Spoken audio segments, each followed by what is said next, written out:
1864, one of the most influential years in the Civil War. William Tecumseh Sherman's campaign to the sea was the most important event in this year, as it led to Lincoln's re-election.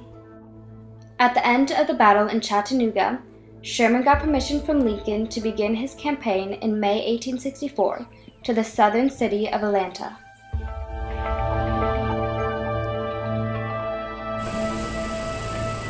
You asked me what my main point in capturing Atlanta is? I only have one answer. To destroy the South's largest rail and manufacturing city, and to give Abe a sort of Christmas present. We'll finish packing our guns, food, and supplies tonight, and head off bright and early tomorrow on our march to Atlanta. I'll inform Lincoln when the rest of the soldiers are safe in Atlanta. Better get some sleep. Bright and early the next morning, the soldiers began their march to Atlanta.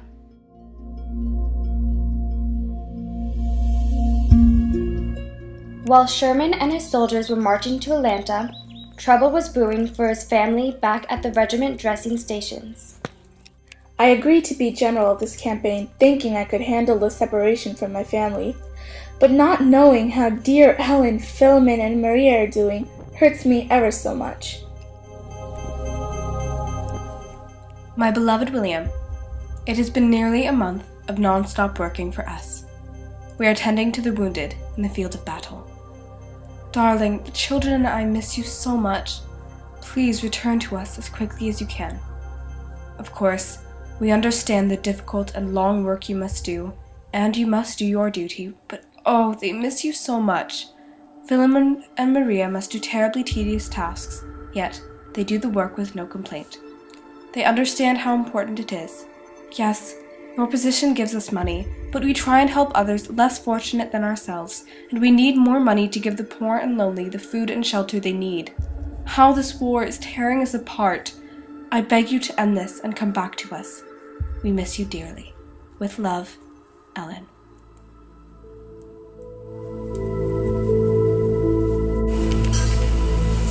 This war, it's tearing our family apart, Maria.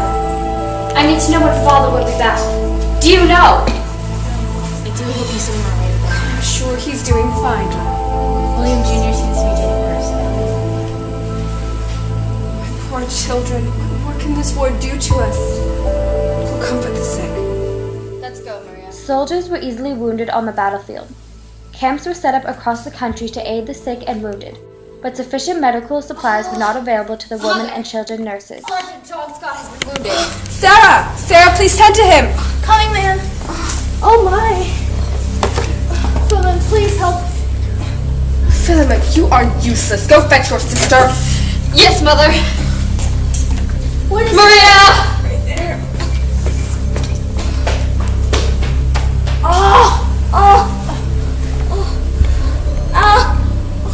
Can't do this without anything.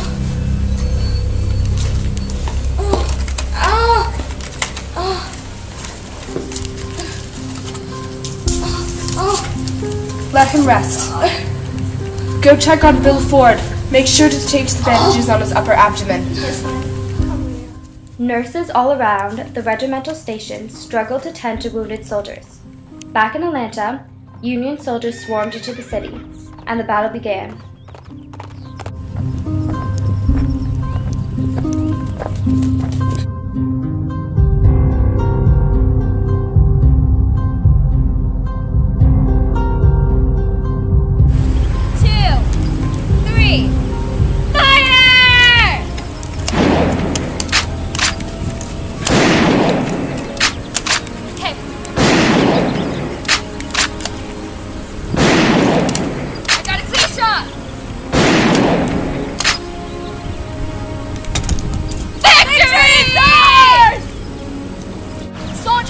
We will rest for the day to gather up our supplies, have good spirits, and fill up on food.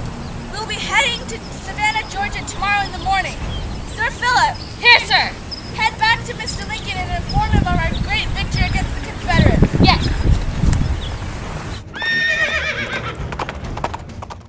Sir Philip arrived to Lincoln 3 days before voting began for the election of 1864.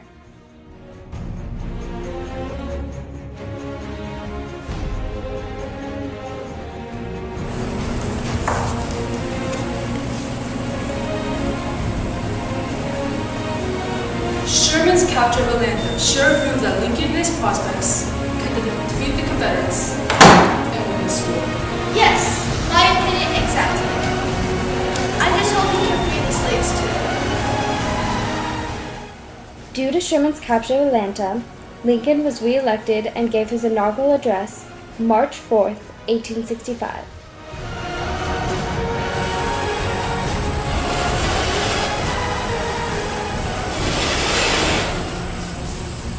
Fellow countrymen, on the occasion corresponding to this 4 years ago, all thoughts were anxiously directed to an impending civil war.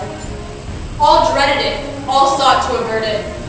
While the inaugural address was being delivered from this place, devoted altogether to saving the Union without war, agents were in the city seeking to destroy it without war, seeking to dissolve the Union and divide effects by negotiation.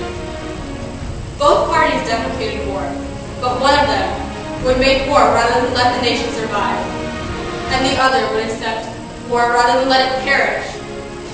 And war came. With malice toward none, with charity for all, with firmness in the right as God gives us to see the right, let us strive on to finish the work we are in, to bind the nation's wounds, to care for him who shall have borne the battle, and for his widow and his orphan, to do all which may achieve and cherish a just and lasting peace among us and with all nations. As stated in his inaugural address, Lincoln hoped to make a just and lasting peace among all nations by giving the Union the opportunity to win the war against the Confederates and emancipate the slaves in 1865.